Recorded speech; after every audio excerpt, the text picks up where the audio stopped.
Good morning, everybody. Wes Davies here. This video is going to be a little bit different.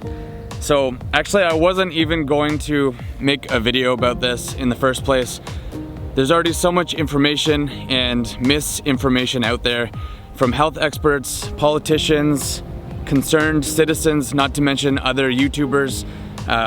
So I didn't know if I should do this or even if I wanted to add my own voice to the mix.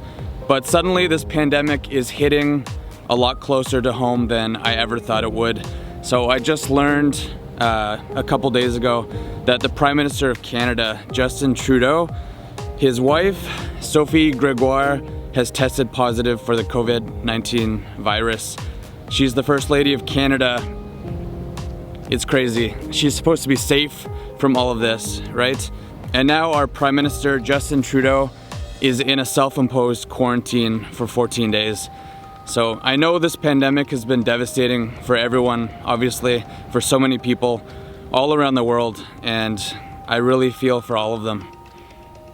But sometimes we read about something on the news, and I suppose in our ignorance, we think that at the end of the day, it won't really affect us, and then all of a sudden, it does, and it becomes real. Yeah, let me take this off.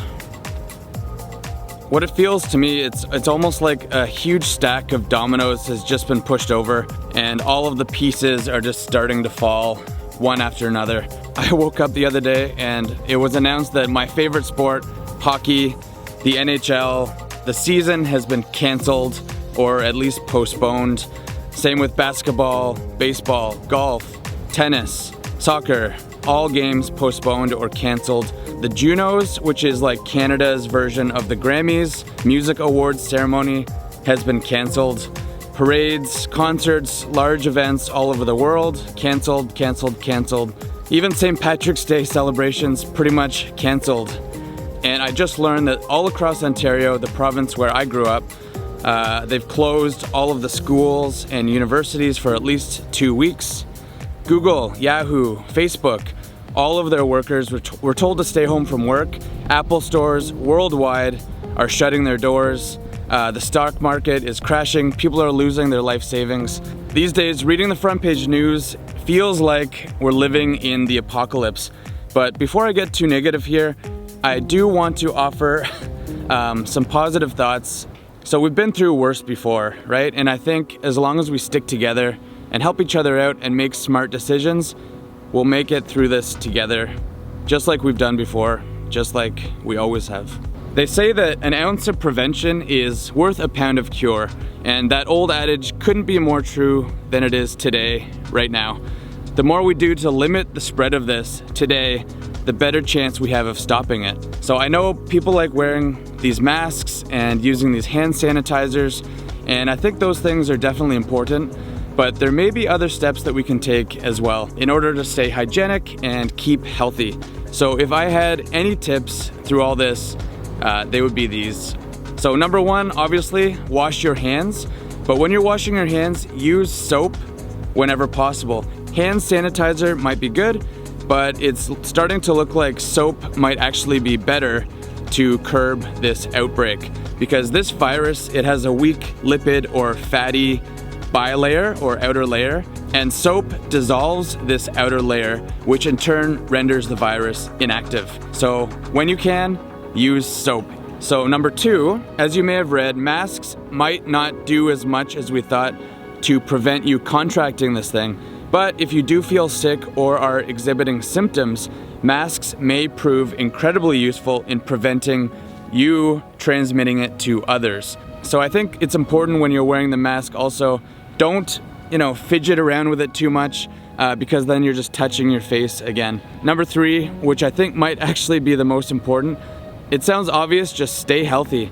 If your body is healthy, then your immune system is healthy, which will help you fight this thing off. Honestly, just drink lots of water, get plenty of sleep, exercise regularly, eat healthy food, a balanced diet. Of course, you should also limit your consumption of alcohol because that weakens your immune system.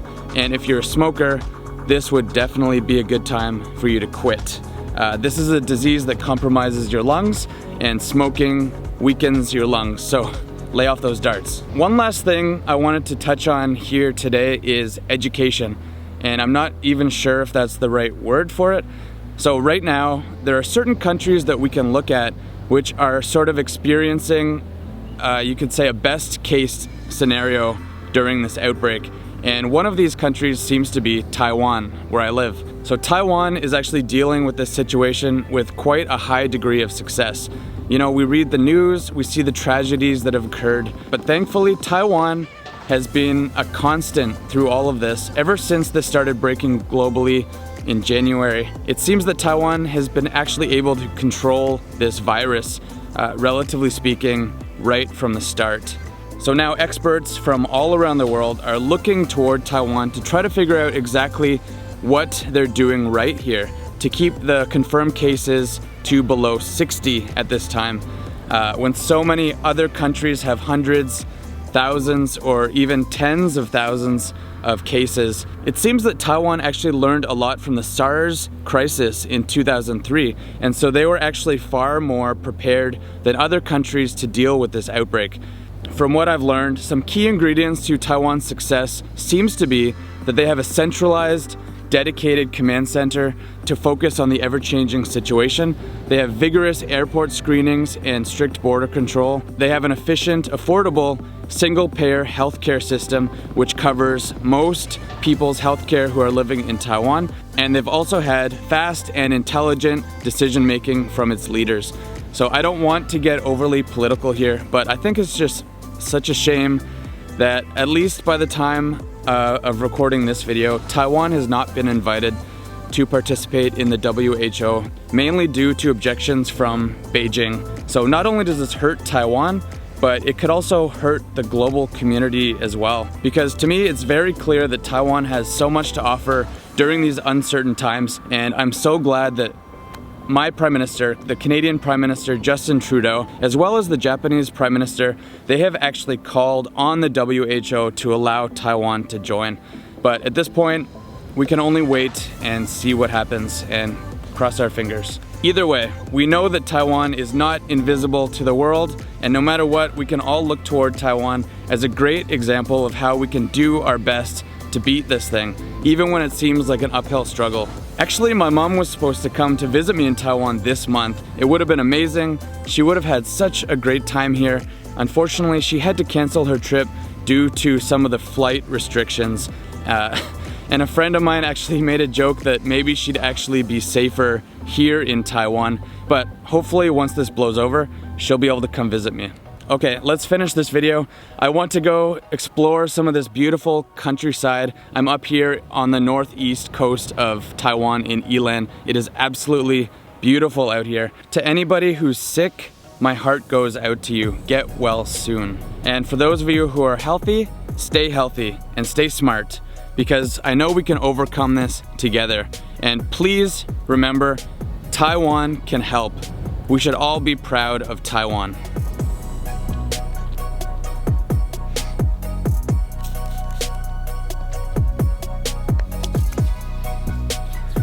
I just want my hockey back.